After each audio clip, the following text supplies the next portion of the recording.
ICS families, Miss Natalie here. Today is a big day with all of our student placement being released over the next couple of hours for our 24-25 season. Basically, this means the classes that your student is eligible to enroll in and encouraged to enroll in. I wanted to hop on and just take a minute to explain how our open classes work versus what we call leveled classes, which have the number beside them.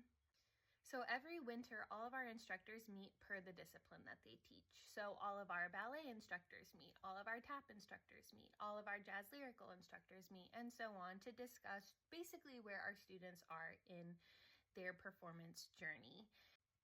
This will look like everything from skill progression and where they are in their charts to attendance each week to how they're handling learning their recital material and blocking.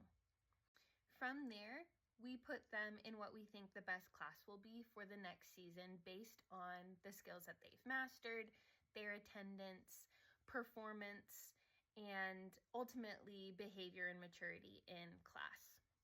So our open level classes are open to anyone regardless of experience. They are grouped primarily by age. Our open classes are usually the ballet and tap level 1. Even though there is a number by that one, that is our most beginning class, and those are for 3-year-olds. Our ballet tap level 2, which is for 4-year-olds.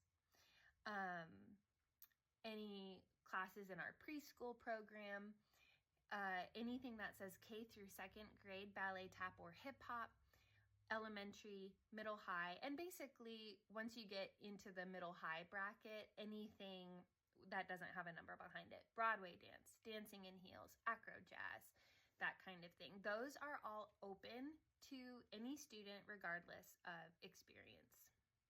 We want to make sure that if we have a brand new student or a student maybe who danced when they're younger but are returning to dance later, that they are in an environment where they are learning amongst their peers. The curriculum is usually suited for that as well. So we know that if a student enrolls in a middle high class, if they're 11 and up, they're usually going to practice at home and they're able to move through the curriculum a little bit faster. Where our elementary, our K through 2nd grade classes, our preschool classes, a lot of those syllabi are going to be the same ones that we use in our leveled classes. We just are making sure that all of our students understand what's required and expected of them in a dance class before they're ready to transition into a leveled class. So we kind of use that as like a springboard or a launch off point. For our leveled classes or anything with the number behind them, it kind of indicates how many years they've been dancing, but obviously we don't adhere strictly to that. In these classes especially, it's really important that they master the curriculum before moving up to the next level. It is not unheard of and actually quite normal for a student to stay in a specific level for several years. A lot of times you're talking about having to learn up to 60 skills. And of course, in dance, it's really, really important that the foundation is set and that all of those skills really feel comfortable in their bodies before they progress to the next level. Let's say your student has been in tap 7 for the past 3 or 4 years. Does that mean that they are repeating the same skills? Absolutely not. It actually means I really don't want to be creating levels that go past 10. I don't really want to be teaching a tap 15. So what happens if they've maintained the same level title, if you will, so they've stayed in a tap 7, they're actually working through multiple syllabi or overlapping syllabi. Just because I've given the example of tap 7, that class specifically, they started grade 6 bar work this year while finishing out grade 5 center floor and across the floor patterns. Next season, we are going to be working in grade 6 solely. Minus, I think there are like a handful of turn combos those from grade 5 that we need to finish. But anyway, no one is ever repeating a curriculum. It always is progressing into the next level. Their level title just may not change yet.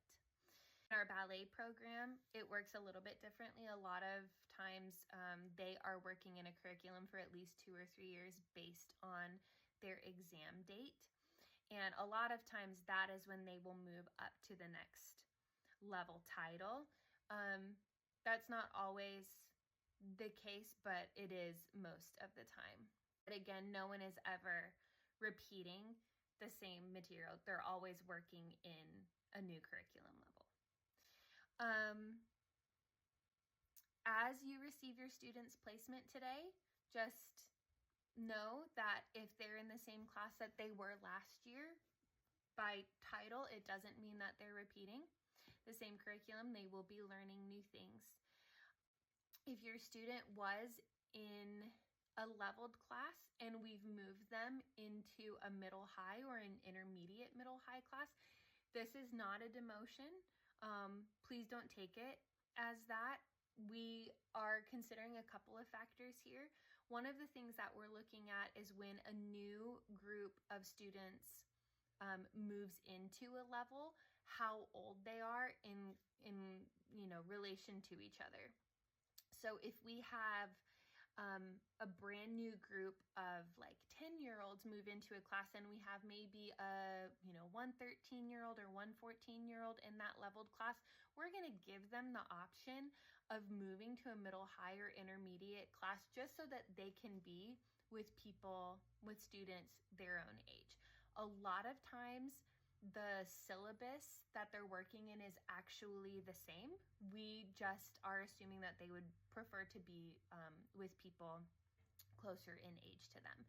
Now, if your student is like, nope, I want to stay in the leveled class, they of course can take the class that they just finished again. So if they were in a level 6 and we move them into a middle high or intermediate class, but they still want to be in a quote leveled class, they're more than welcome to take that level again. One of the other reasons that we might move a student from a leveled class into a middle high or intermediate class is because of the absences. The leveled classes, especially at a really high level, level 7, 8, 9, 10, attendance every week is really, really important. And we understand and we support our students who are super involved in their school, in their musical theater program, dance team, cheerleading team, that kind of thing. But we ultimately know that at some point, and it's always in the spring when we're getting ready for recital, that we're going to have some major conflicts that can affect recital readiness. So if you see that your student has been moved from a leveled class to a middle high or an intermediate class, especially if it's based on the amount of classes that they did not attend with us this past year, this is our best solution. They can still stay challenged and continue to progress in their dance journey. I'm trying to think if there's anything else that pertains to open classes or leveled classes. I hope all of this makes sense. Again, as that placement is coming out in the next couple of hours and enrollment opens tomorrow, June 1st, we just definitely encourage you to keep a close eye on what classes your student has been placed in. We definitely want them to continue to grow. We want them to be the appropriate amount of challenged. If you have any questions or aren't sure that you're enrolling them in the right class, please shoot us an email. Miss Brendan and I are both monitoring the inbox over the weekend, and so we would be happy to register your student for the correct class if you are unsure based on their placement. Thank you for a wonderful recital season, and we are so looking forward to our 24-25 season.